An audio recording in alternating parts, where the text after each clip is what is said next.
Welcome to Using Your Teacher Voice, episode 22. Tonight's going to be a little short again, another short entry, but I'm going to try something a little bit different. The preacher in me is going to come out a little bit, maybe doing a little bit of series here.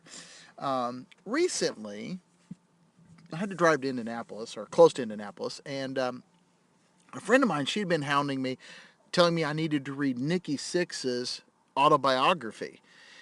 He's the bassist from Motley Crue, and as a child of the 80s, of course I want to read this. Um, I could not find his autobiography on Hoopla or on Overdrive as an audio book. I knew I was going to be in the car for a while. I wanted something to listen to. Couldn't find it. I did find his second book, his second autobiography, called This Is Gonna Hurt. I picked, I downloaded it. I listened to it in the car, and it was very intriguing. I did actually review it on my blog. And when I got done, or there was a part in the middle of it that kind of intrigued me, and when I got done listening to it, I went back to that part. I listened to it again, and then later I downloaded the PDF version of the book, and I found this part.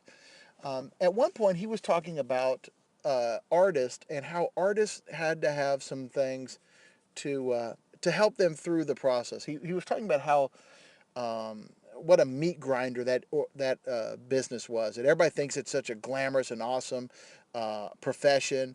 But he was talking about record companies and record labels and the business that really could, if artists weren't careful, the business model could just destroy the artist. Could suck the soul out of them is what he was talking about. And he had 8 rules for artists to live by. When I went back and I looked at him, when I first heard him, I was kind of intrigued by him. And when I went back and I looked at him, I was like, I can adapt these. These are things that we could do as teachers, as educators. These are things that we could be living by. And so I went back, I took a look at him, I finessed him a little bit, I changed him a little bit to make him a little more applicable to us. But over the next few podcasts, I want to look at these different 8 rules. I'd love to hear your feedback on them, and maybe do we need to finesse them a little bit, or can we add to them or subtract to them?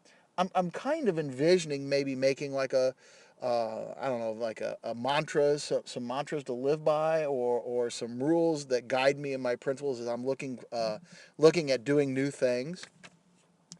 So here are the 8 basic rules for educators to survive by.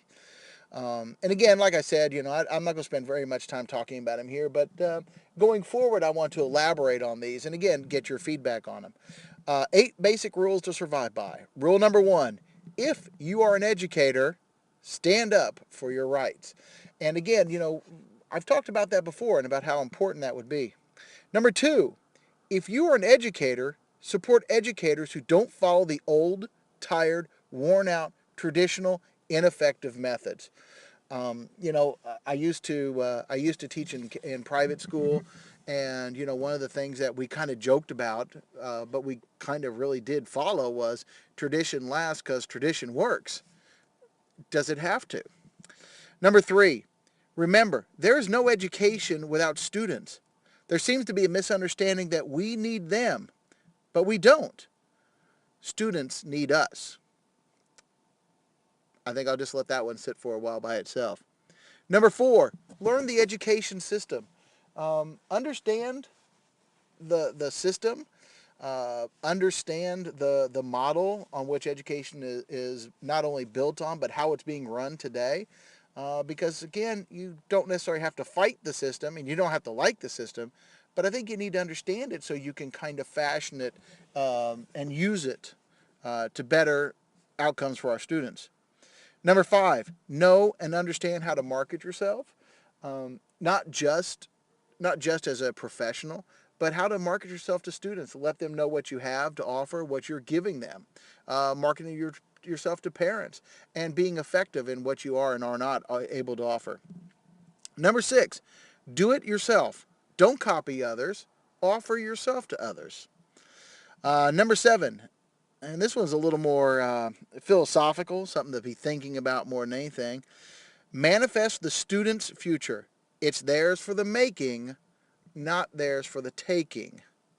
And number 8, I kept in here And I just changed a couple of the words, and this is definitely one that I need to think about and work with a little bit.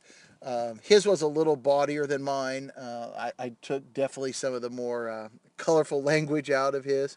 On the surface, I think that people might like wonder what that's about, but I hope that once we get to talking about number 8, it makes a little more sense. But rule number 8 to survive by: get out your pencils and your slide rulers. This is war.